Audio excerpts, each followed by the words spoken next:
Olá a todos, sejam muito bem-vindos a este evento online sobre empreendedorismo. Eu sou Fausto Mateus Júnior, sou angolano, sou coach e palestrante. Eu vou compartilhar convosco nesses minutos sobre propósito e missão de vida. E eu não me esqueço de uma das grandes leis de sucesso. Uma das primeiras leis de sucesso fala sobre estar presente. Ainda bem que você está deste lado, o que já poderá fazer com que você esteja na linha para o sucesso, porque estás disposto a aprender mais. Isso já é um bom caminho. Para falar sobre o meu propósito e a minha missão de vida, eu gostaria de falar um pouco sobre a história do meu país. Porque, para mim, o meu propósito está ligado ao meu país. A história do meu país tem basicamente 3 momentos. E a primeira que eu gostaria que você se lembrasse é: Angola é um país que tem 15 anos. Eu gosto de chamar a minha Angola é uma menina que tem 15 anos. 15 anos por quê? Porque foi há 15 anos que a guerra que nós tivemos, uma guerra civil de mais de 27 anos, terminou. 2002. São 15 anos. O que faz com que seja um país jovem, um país, digamos, virgem, com muito ainda por crescer. Essa é a primeira parte. A segunda parte do meu país é a história depois da independência. Nós alcançamos a independência em 1975, fomos colonizados por portugueses, os mesmos que colonizaram aqui o Brasil, de onde eu vos falo, mas com a particularidade de que logo no momento da independência, os líderes partidários, os próprios irmãos angolanos envolveram-se numa guerra, que, como eu disse, demorou 27 anos. Dizem os historiadores e alguns estudos que foi das guerras mais sangrentas que houve na humanidade. Os próprios irmãos a matarem-se entre eles, claro que com apoio internacional, porque nessa mesma fase havia a conhecida Guerra Fria entre Estados Unidos de um lado e Rússia de outro lado. A nossa história, os nossos historiadores angolanos dizem que os dois países, os dois blocos, Estados Unidos e Rússia, estiveram por detrás também da nossa guerra. Mas isso agora já não importa. Mas o que era Angola antes da nossa independência ou antes da chegada do colono? Em 1448, chegou a Angola pela primeira vez Diogo Cão, um navegador e descobridor português, que em contatos com outros reinos que existiam naquilo que agora é conhecida Angola, com o decorrer do tempo, começaram a escravizar o povo e colonizaram Angola. Angola viveu mais de 500 anos de colonialismo, escravatura, um período em que o povo não tinha identidade, não existia o angolano. Angola não era um país, Angola era uma província portuguesa. E com o decorrer desses 500 anos, a história toda do povo angolano foi maltratada, as pessoas foram escravizadas, a família foi desestruturada. Então imagine, um país que viveu 500 anos de escravatura e colonialismo, que logo a seguir 27 anos de guerra civil, e agora em 15 anos nós vivemos a paz efetiva. Nesses últimos 8, 10 anos nós já tivemos 3 eleições no nosso país, a democracia está a voltar e o país está a voltar a erguer-se. Propósito de vida. O meu propósito. Deixa-me contar um pouco também sobre a minha história. Eu nasci em Luanda, a capital de Angola. Cresci e nasci numa família pobre, como quase todas as famílias de Angola. Cresci numa zona conhecida como México. E tinha esse nome porque era uma zona em que não só vendiam, como cultivavam liamba. Liamba, maconha, acho que aqui no Brasil chama maconha. Maconha. Eu não me esqueço um dos momentos em que eu ia para a escola. O único caminho que eu conhecia era passando pela zona do México, em que eu fui agredido por um traficante. Era uma zona que também consumia-se muito álcool. Da minha infância, um dos piores momentos que eu tenho foi em 1992, quando houve acordos de paz entre os irmãos angolanos, mas que depois das eleições a guerra retomou. E retomou numa intensidade tão alta que Luanda, que é a capital onde eu vivia, que nunca, pelo menos nós não víamos a guerra, porque a guerra era em outras províncias de Angola, a guerra se instaurou na própria capital. Nesse momento eu lembro-me de ter visto parentes meus serem baleados. Nesse momento as ruas via-se pessoas mortas. Um dos momentos muito tristes da minha própria história. Se o país já estava em dificuldades por causa do próprio conflito, então a situação piorou muito mais. Escassez de água, escassez de alimento, energia elétrica era uma coisa que quase nós nunca tivemos. Foi mais ou menos nesse ambiente desafiador em que eu cresci. Quando eu tinha a volta de 15 anos, eu decidi abrir em Angola chamamos de explicação, uma escola particular no quintal do meu avô. Comecei a dar aulas a meninos e adolescentes para começarem a escrever, ler, escrever e também sobre matemática. Era o meu primeiro passo como empreendedor. Alguns anos depois eu fui convidado para lecionar as disciplinas de matemática e física numa escola particular, uma escola que já tinha algumas mínimas condições, tinha mais ou menos 2 salas, e eu estava a lecionar as quintas e as sextas classes, segundo níveis. Com 21 anos eu começo a trabalhar na área de informática, a área em que eu trabalhei por volta de 15 anos, tendo sido diretor nacional da área de informática, onde eu ganhei bastante experiência. Lembro-me que mais ou menos ali à volta dos 27 anos eu larguei a minha primeira empresa e tentei empreender na área de informática. Não deu certo, não saiu nada do papel. Voltei a trabalhar sendo administrador de sistemas, tendo várias e várias certificações Microsoft na área de informática. Isso até os últimos 3 anos. Nos últimos 3 anos eu trabalhei como diretor executivo de uma empresa na qual eu também era um dos sócios, era o sócio gerente. Tinha uma pequena participação, ali voltei outra vez a empreender, em que eu trabalhava com informática e segurança eletrônica. Nesse decorrer, a minha história, digamos, financeira já foi bem melhor. Consegui o meu próprio carro, consegui a minha própria casa, ou seja, eu estava bem. No final do ano passado, nós decidimos terminar a sociedade em que eu estava, para eu começar apenas por mim, apenas.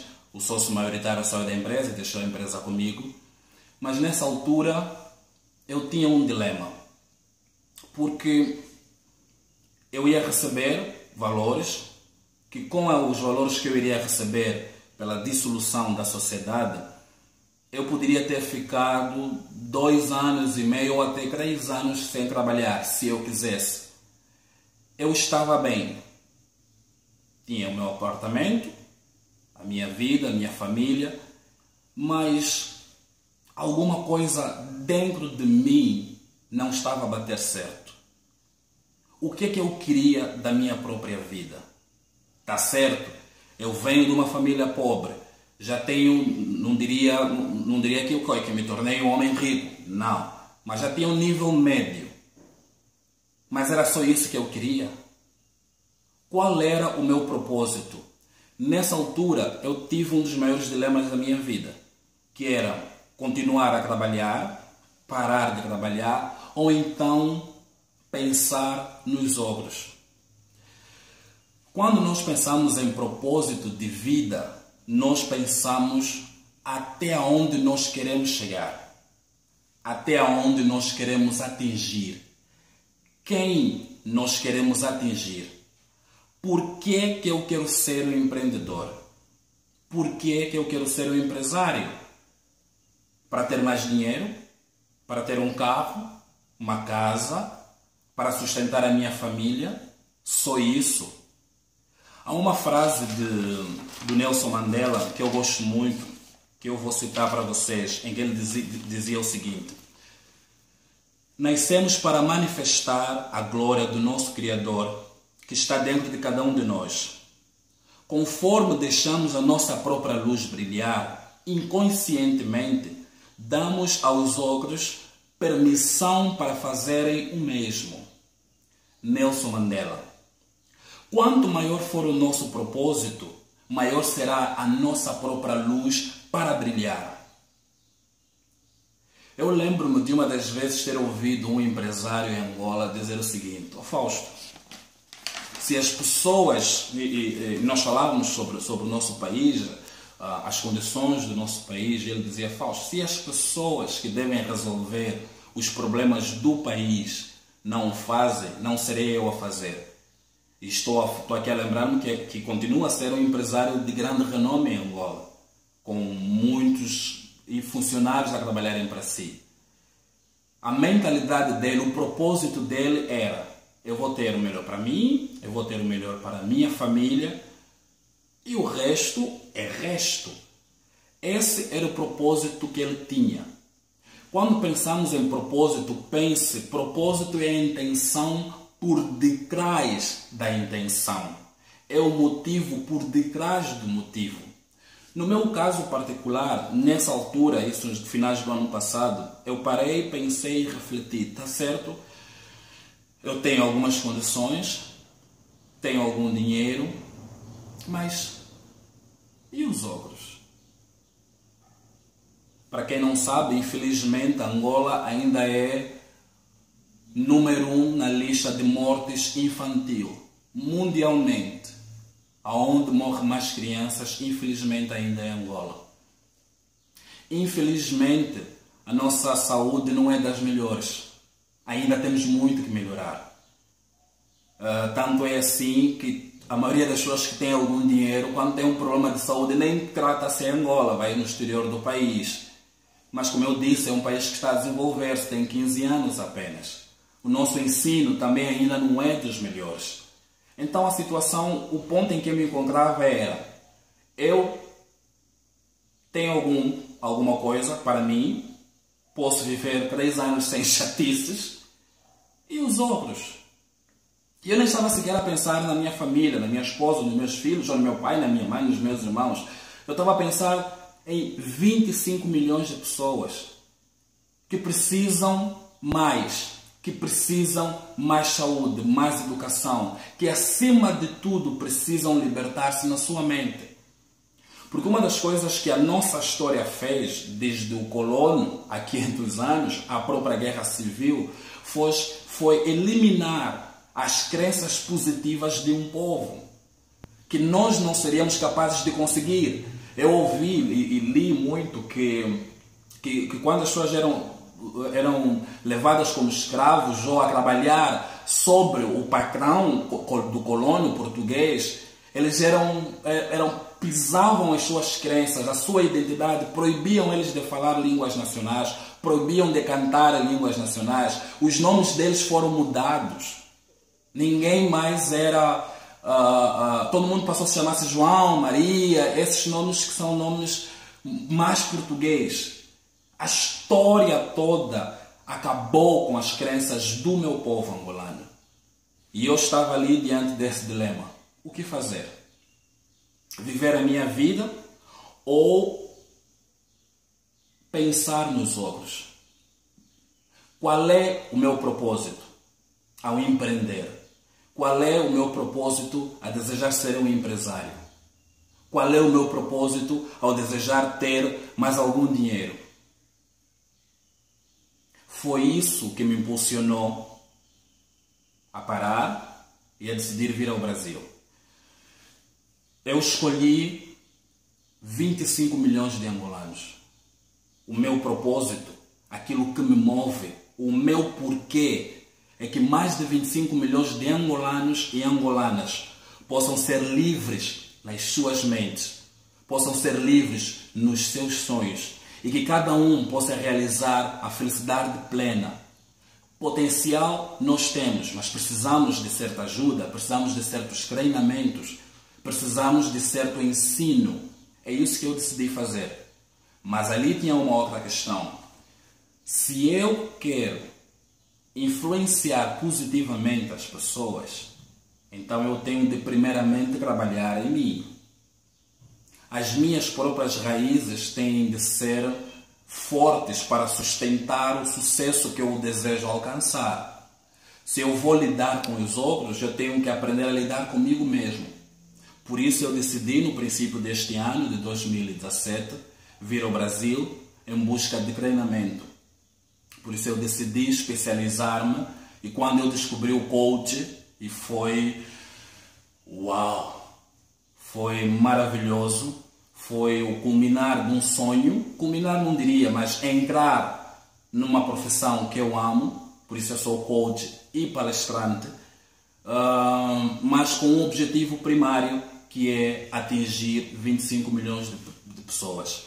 Quero que você retenha essas palavras que eu lhe vou falar um pouco mais sobre propósito.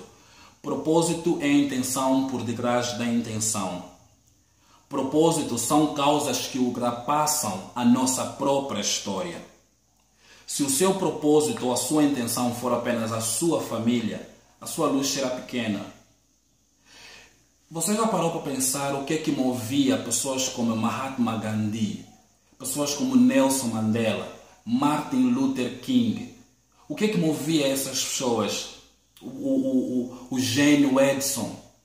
O que é que movia essas pessoas? Não era apenas eles, eram outras pessoas. Era o sonho de poder tocar e influenciar milhões, bilhões de pessoas. Por isso, o brilho deles era um brilho grande. Por isso as suas realizações foram realizações grandes, porque eles tinham um porquê grande, porque eles tinham uma intenção grande. Agora pense, será que caberia na sua mente você pensar que Mahatma Gandhi era corrupto? Ou que Nelson Mandela andou a roubar? Ou que Martin Luther King andou a enganar? Sabe por que isso não entra na sua cabeça? Porque eles, o propósito deles era um propósito para ajudar as pessoas. Aqui no Brasil ouve-se muito a falar sobre corrupção dos políticos. E infelizmente de onde eu venho, em Angola, também já ouvi falar muito sobre isso. Sabe o que é que leva os políticos a entrarem na corrupção? Propósitos pequenos. Porque eles pensam apenas na sua barriguinha, na sua comodidade. Foi incrível a notícia de vermos um apartamento com milhões, pastas e pastas com milhões de reais de um certo político. Por quê? Porque ele pensa só nele. Então, mesmo a nível de funcionários, o que faz com que certos funcionários roubem dentro das empresas é porque eles têm um propósito pequeno. Eles entram e o propósito é: eu vou ter o meu dinheirozinho, eu vou ter o meu saláriozinho, eu vou enriquecer a mim mesmo. Se você, como empresário, como empreendedor ou como um funcionário público, pensar apenas em si e não pensar nas outras pessoas, o seu propósito será pequeno, a sua luz será pequena e de certeza absoluta que você não vai longe. Pense no propósito como o seguinte: uma estrada que é aquele que vai levar o teu sucesso.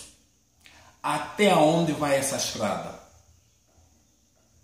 Essa estrada vai longe se o seu propósito for grande. Essa estrada vai ser curta se o seu propósito ser pequeno. Então, para terminar essa primeira parte, eu gostaria que você repensasse os seus propósitos de vida. Nós temos dentro de nós tudo o que precisamos para vencer. Por que pensar pequeno?